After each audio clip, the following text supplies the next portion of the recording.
si Nanda Maharaj at si Mother Yasoda. Si Nanda Maharaj ay isang matapat at mabuting pinuno ng mga pastol sa bayan ng Gokul, Vrindavan. Kasama ang kanyang asawang si Yashoda, sila ay nag-aalaga kay Krishna noong bata pa ito. Matapos itong ilipat mula sa kulungan ng kanyang tunay na mga magulang na sina Devaki at Vasudeva upang iligtas si Krishna mula sa kamay ng masamang haring si Kamsa. Ang pag-aaruga ni Nanda Maharaj kay Krishna ay nagpapakita ng kanyang mabuting kaugalian, mabuting pag-aaruga, at pinalaki si Krishna sa isang masayang kapaligiran.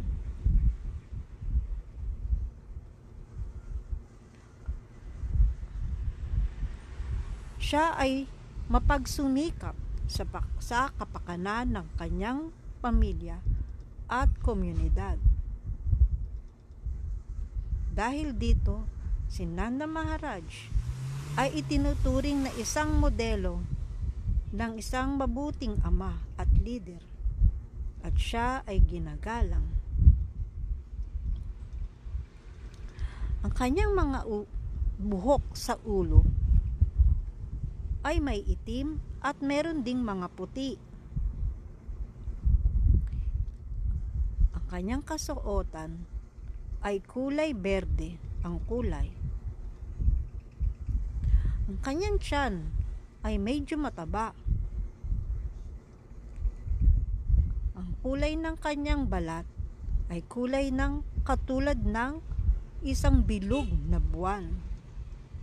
At meron siyang magandang hugis ng bigote.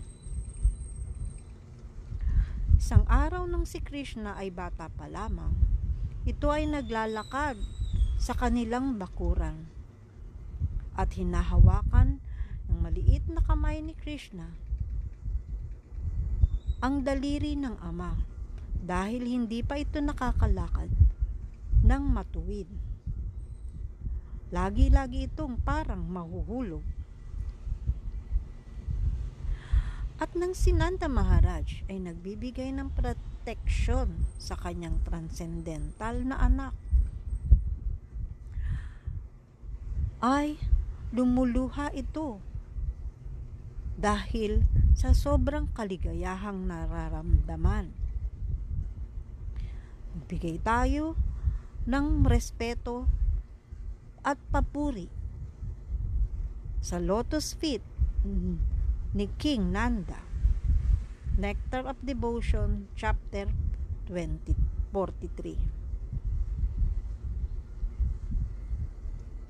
Si Mother Yasoda naman ay ang tinuturing na ina ni Krishna sa kanyang pagkabata. Kahit na hindi siya ang tunay na ina ni Krishna, ang kanyang pagmamahal at pag-aalaga ay higit pa sa anumang ina at ama.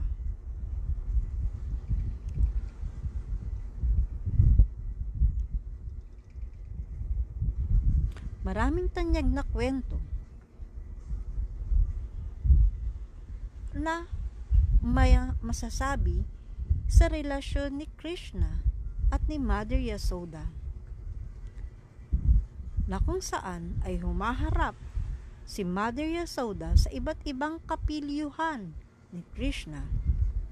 Halimbawa, ang insidente kung saan nakita ni Mother Yasoda ang universe sa bibig mismo ni Krishna.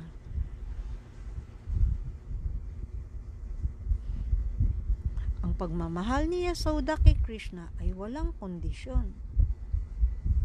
Ito ay simbolo ng walang hanggang pagmamahal ng isang ina. Sa kabila ng mga kapilyuhan at kalikutan ni Krishna, Palagi siyang mapagpasensya at mapag-alaga.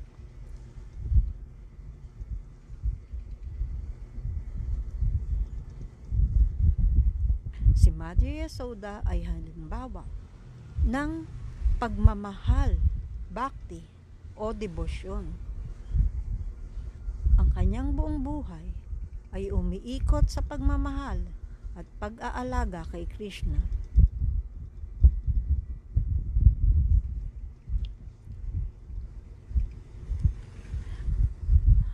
Ang kanyang mga mata ay laging nakatingin sa mukha ni Krishna at tuloy laging may luha ang kanyang mga mata sa sobrang kagalakan.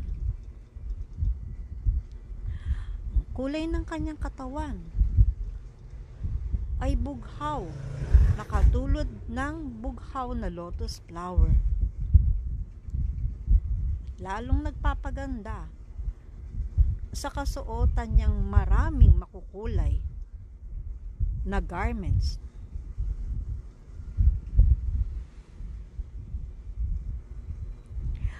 Magbigay tayo ng mapagkumbabang papuri at paggalang sa isang mapagmahal at tanyag na devotee ni Krishna na si Mother Yasoda. Ang mga iba pang mayroong relasyong magulang na damdamin para kay Krishna ay si Mother Yasoda, ang Queen ng Braja, si Maharaj Nanda, ang King ng Braja, si Mother Rohini, ang nanay ni Balaram, ang mga may edad na gopis kung saan ang kanilang mga anak ay itinago ni Lord Brahma.